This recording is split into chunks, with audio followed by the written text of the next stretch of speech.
Boa tarde. O Conselho de Ministros aprovou hoje o processo de privatização da participação remanescente da parte pública no CTT, Correios de Portugal, os 30% remanescentes depois da primeira fase da privatização. O Sr. Secretário de Estado das Finanças, que está aqui ao meu lado, fará de seguida a apresentação detalhada desta operação. Foi também aprovado hoje no Conselho de Ministros um diploma que regula os concursos especiais para acesso e ingresso no ensino superior. Trata-se da revisão do regime de concursos de acesso, tendo em vista incluir no programa destes concursos o ingresso dos titulares do Diploma Técnico Superior Profissional, dos ciclos de estudos de licenciatura e integrados de mestrado. É um diploma que introduz alterações também no plano das regras relativas à fixação das vagas dos concursos especiais e à utilização de vagas sobrantes por parte das instituições. Foi também aprovado hoje no Conselho de Ministros uma resolução que opera a dissolução e liquidação da Empordef. Opera, não é bem assim, que determina a dissolução e liquidação da Empordef, conferindo ao Conselho de Administração da empresa um prazo de 90 dias para a apresentação desse plano de liquidação, que deve incluir, designadamente, regras sobre a transferência para a administração direta do Estado dos ativos e das participações financeiras da empresa.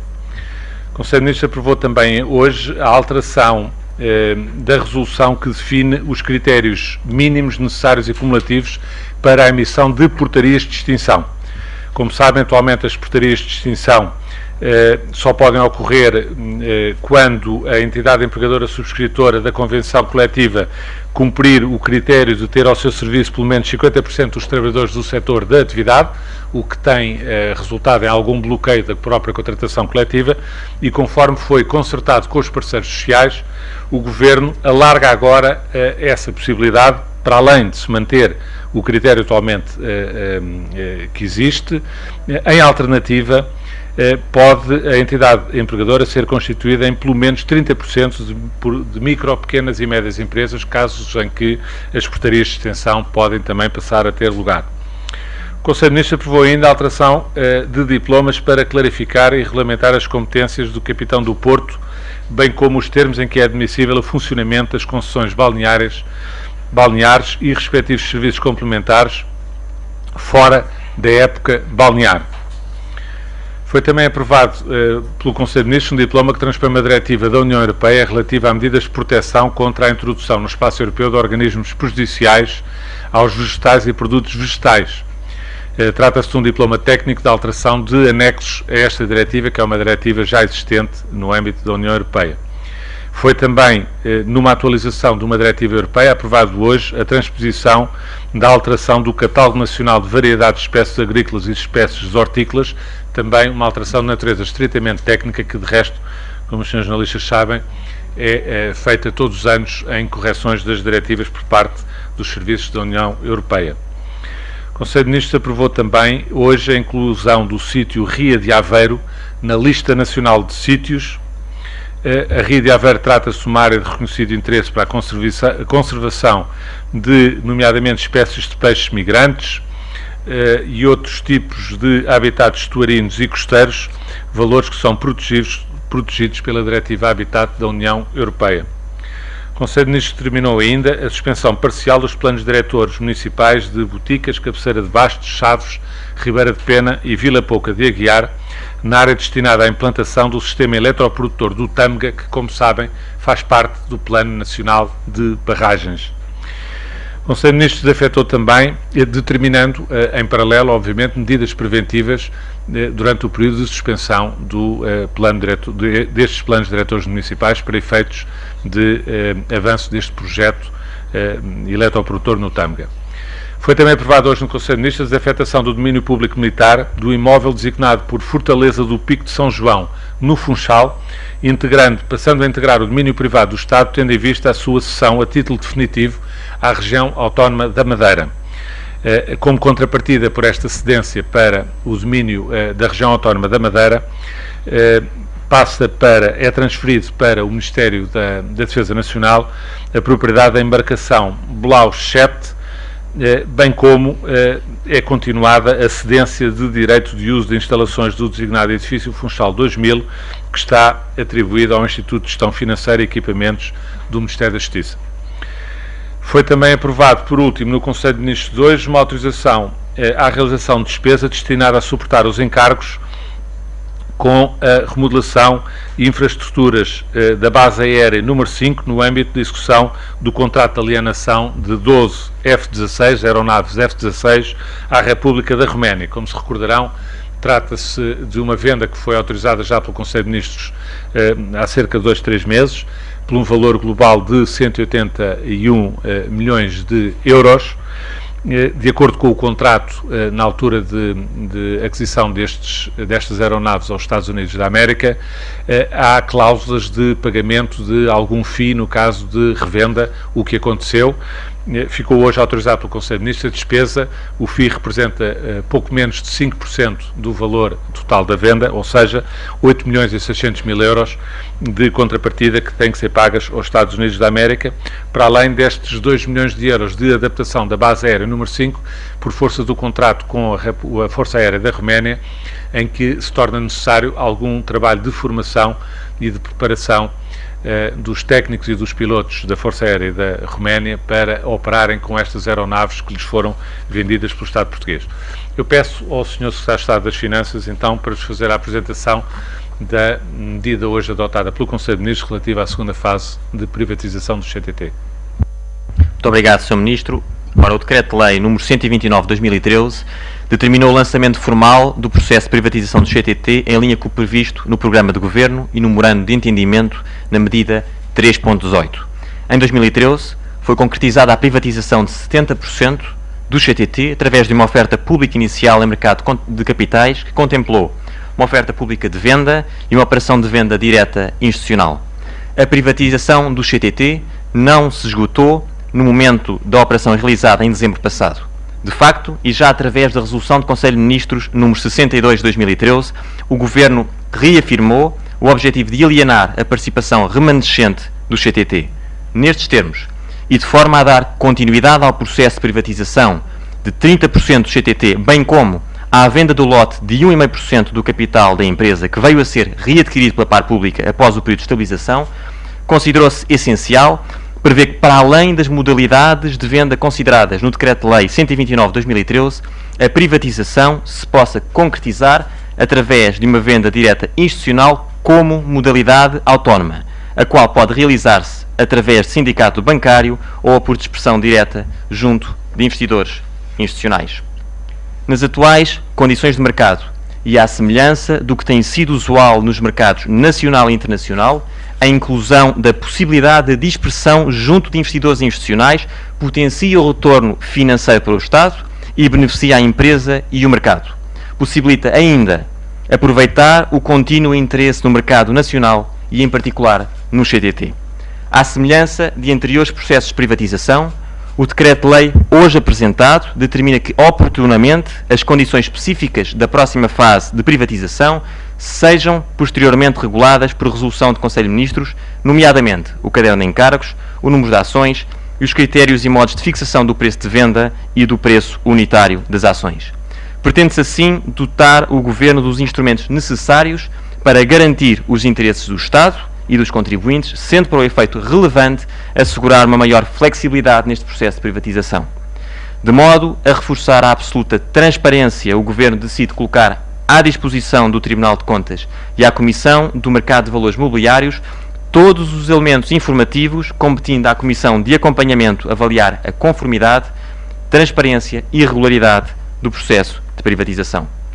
A privatização do CTT constitui a primeira oferta pública inicial desde 2008, e sinaliza o regresso da confiança ao mercado de capitais nacional, refletido no elevado interesse para investir numa empresa histórica da nossa economia.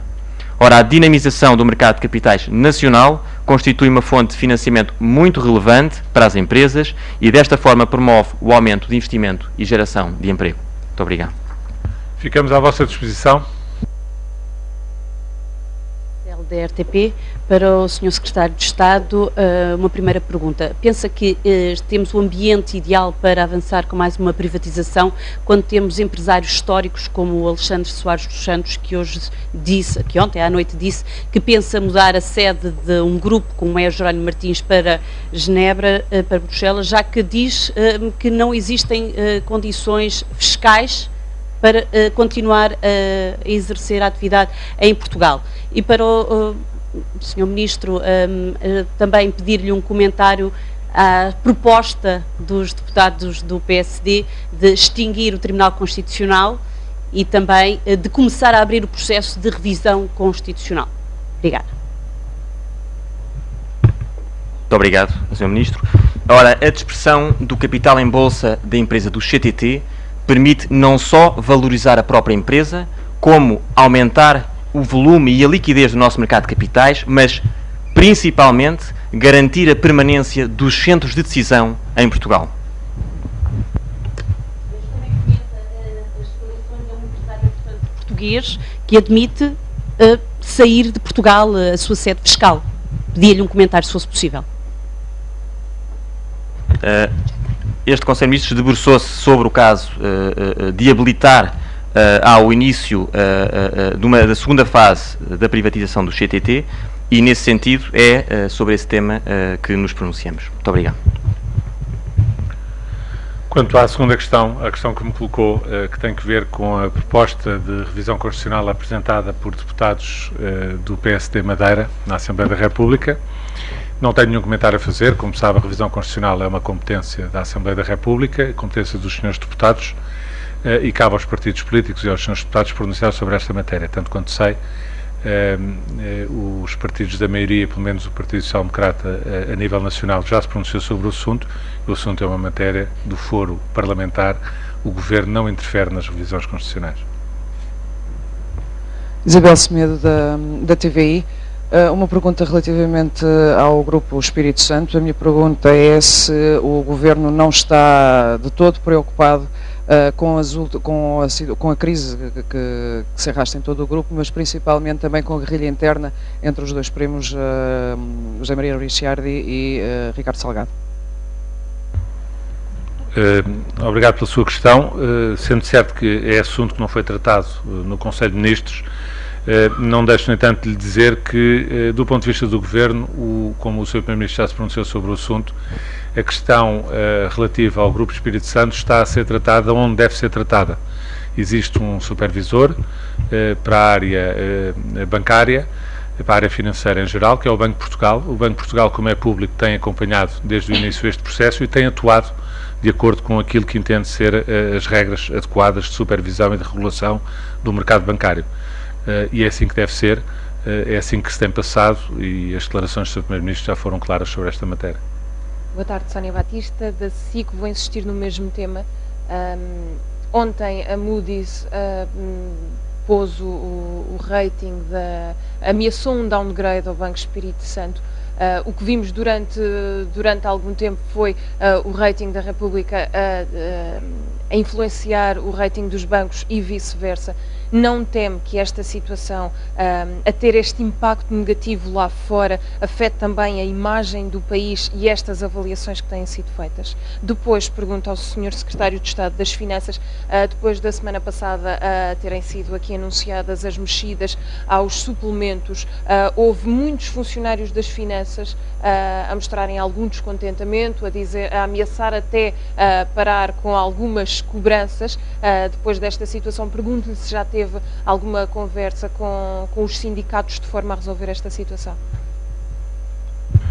Olha, eu respondo-lhe primeiro à questão que colocou relativamente à questão da Moody's. Também, como calcula, já disse ao seu colega, o assunto, esse não foi assunto que tenha sido tratado no Conselho de Ministros de hoje, mas perguntou se o Governo teme alguma degradação da imagem da República, do país, em termos de mercados internacionais, força desta turbulência que existe no Grupo Espírito Santo.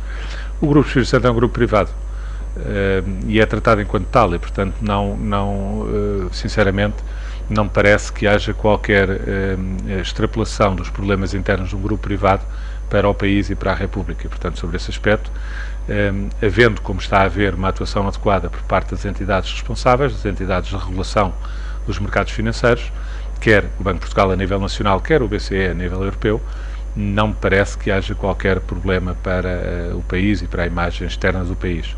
O trabalho tem vindo a ser feito e a recuperação da economia portuguesa são uma realidade e são apreciadas muito positivamente pelos mercados e pelos observadores internacionais e assim continuará a ser, espero. Quanto à segunda questão, não sei se o Sr. Secretário de Estado quer acrescentar alguma coisa relativamente à questão dos suplementos. Como sabe, o Conselho de Ministros aprovou e divulgou aqui na semana passada, na generalidade, um projeto de diploma relativo à questão dos suplementos, para ser objeto de negociação com os sindicatos, que está a decorrer a partir desta altura. E, portanto, neste momento é completamente prematuro estar a tomar qualquer posição ou sequer estar-se a falar de qualquer decisão definitiva do Governo, porque o processo negocial está a decorrer com os sindicatos. É natural que no curso do processo negocial haja declarações avulsas de umas entidades interessadas no assunto, num sentido ou noutro, mas vamos aguardar com serenidade o final do processo negocial para que o Governo depois na altura possa apreciar aquilo que foi esse processo, aquilo que é a negociação coletiva e tomar uma decisão definitiva sobre o assunto. Sendo certo, como foi referido na semana passada, que o objetivo do Governo, como ficou aqui claro, não é um objetivo de poupança, não é um objetivo de redução de despesa nesta área, é um objetivo de simplificação e de tornar transparente aquilo que atualmente não é transparente a nível da administração pública.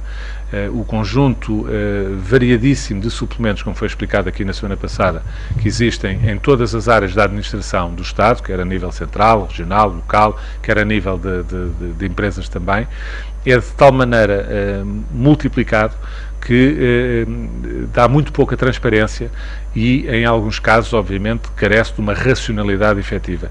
É essa que é a proposta que o Governo está a apresentar aos parceiros do setor, aos sindicatos, às forças representativas dos trabalhadores da administração pública. Vamos esperar que essa negociação tenha lugar e depois haverá decisões da parte do Governo. Boa tarde, João Lima da Bloomberg News. Uma pergunta para o Sr. Secretário de Estado em relação à privatização do CTT. Queria só esclarecer uma dúvida com que fiquei, se a decisão já está tomada, que a privatização será realizada através de uma venda direta institucional, ou se essa é uma das opções e uma oferta pública ainda é uma opção. Não penso que não percebi bem. E a segunda pergunta era só perguntar se tem algum calendário indicativo para a privatização, mesmo que seja só indicativo.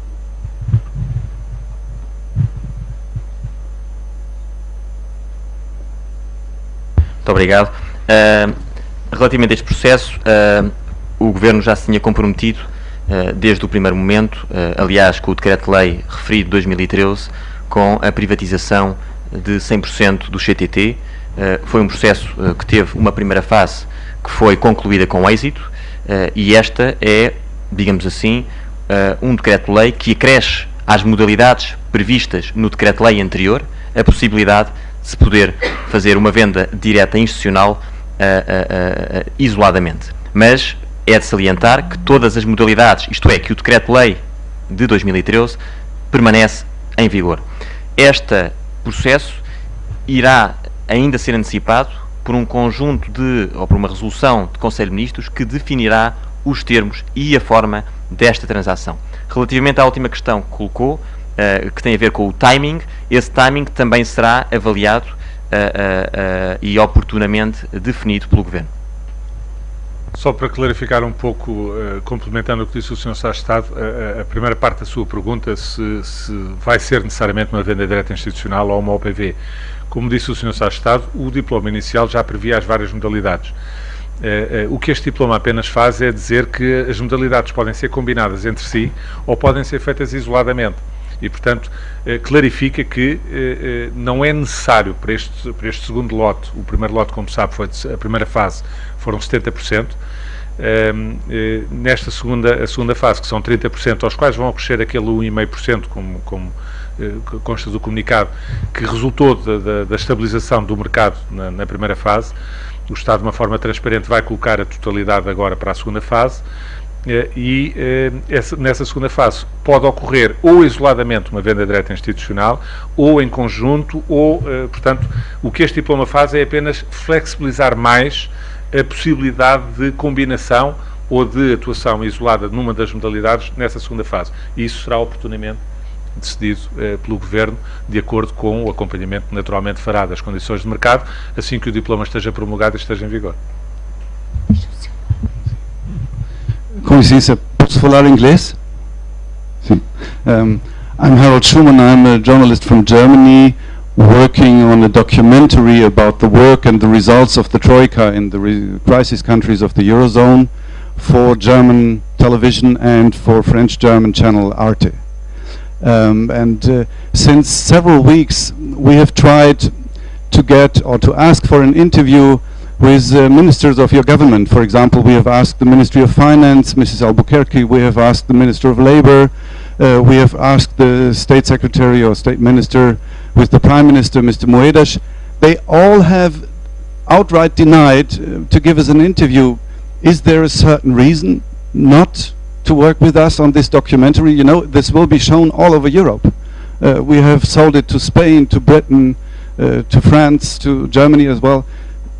What is the reason? Perguntou-me, porque isto está a ser transmitido na televisão, perguntou-me se havia alguma razão para algumas entrevistas pedidos de entrevista que eu não conheço, que o seu órgão de comunicação social fez a alguns membros do Governo, não terem sido ainda concedidas. Com toda a franqueza, a resposta que eu lhe posso dar é de que tenho que perguntar a esses membros do Governo. Eu não faço ideia nenhuma, não conheço nenhum pedido de entrevistas que tenha esses pedidos de entrevistas que referiu e, portanto, não me parece com toda a franqueza que isso seja matéria para ser tratada aqui no briefing do Conselho de Ministros.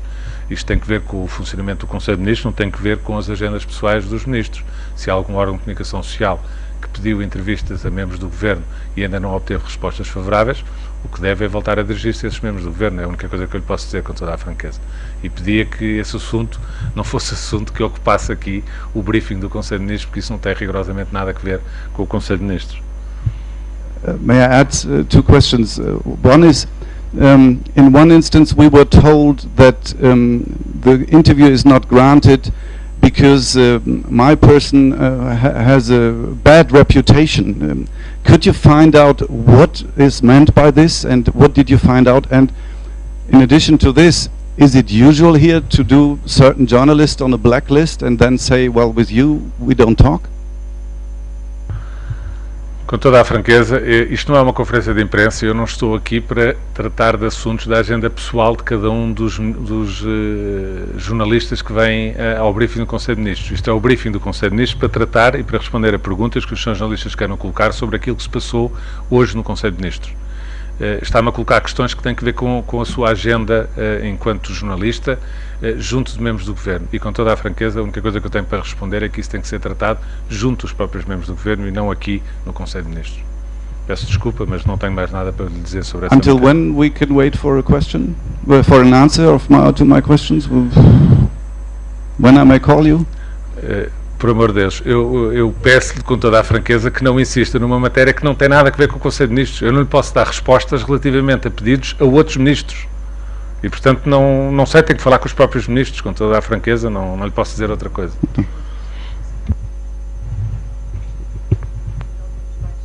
Não havendo mais questões, parece que sim. Quando é que, Susana Paula da Agência Lusa, era só para insistir na questão, quando é que prevê que esta segunda fase da privatização do CTT possa ocorrer? Obrigada. Muito obrigado.